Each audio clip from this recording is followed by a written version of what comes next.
Some showers and thunderstorms in the forecast for today. As a matter of fact, they're starting early again in Dallas. I tell you, really gotten clobbered the last couple of days. We have the chance of more thunderstorms through here, and it looks like we'll be seeing perhaps more flooding issues.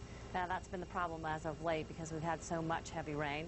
Let's put this map in motion and you'll see what's going on. Our front comes through the northeast. Now watch this because this could trigger strong to severe thunderstorms today. As a matter of fact, there's a moderate risk area, and then it's cooler weather that comes in for tomorrow, so the end of our heat wave, which should be good news, but until we get there, we could have some trouble. That's Boston, Hartford, and New York. In that darker red shaded area, moderate risk. Mainly strong winds with these thunderstorms coming through today, but we may have isolated tornadoes as well. Starts off quiet.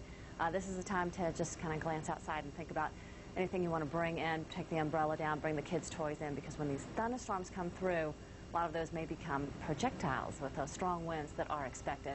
Pittsburgh to Columbus to Indianapolis, you'll also be on the lookout for severe thunderstorms. And then farther west along the same front, draped across the northern part of the country, severe storms possible. North Platte to Rapid City to Great Falls. So look at our forecast then for today.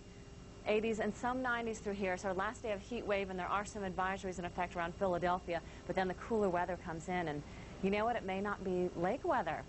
By tomorrow across Minnesota, maybe just a little chilly. Look at these morning lows, 40s. We're going to keep those 30s north of the border, I think. But you'll notice when you wake up tomorrow morning, at least in the northeast, the humidity will be down. It stays hot and steamy in the southeast, and there is no break in sight here in the west.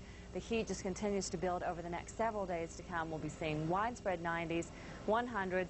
Phoenix, you've been up around 110, and we'll keep you there for the time being with no rain in sight, only those isolated thunderstorms in the mountains of the southwest. Let's take a look at some details in our forecast as we go into the holiday weekend. What a change coming up. 90s for you today, mid-70s tomorrow in Boston. So many of the cities of the Northeast will be feeling big change coming up. Miles, back to you. All right, thank you very much, Jill Brown. Now let's go to Jerusalem. CNN's Mike. The difference, we think, by Monday. Feeling it today, and especially tonight, we may have a few record lows across the Great Lakes as this cool air mass takes over, moves into the Northeast and the Mid-Atlantic. Finally, some relief for you around Washington and Baltimore. It's been a rough week.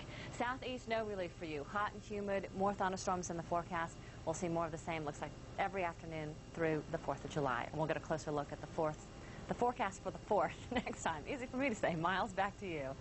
All right, thank you very much, Jill Brown. Well, we haven't hit the All-Star break yet, and we're already talking football. Well, you might be talking football. I'm not talking football. Anyway, Nancy Newman might be too. She's primping, getting ready for a sportscast right now as we speak. Oh, baseball. That's right. You might say that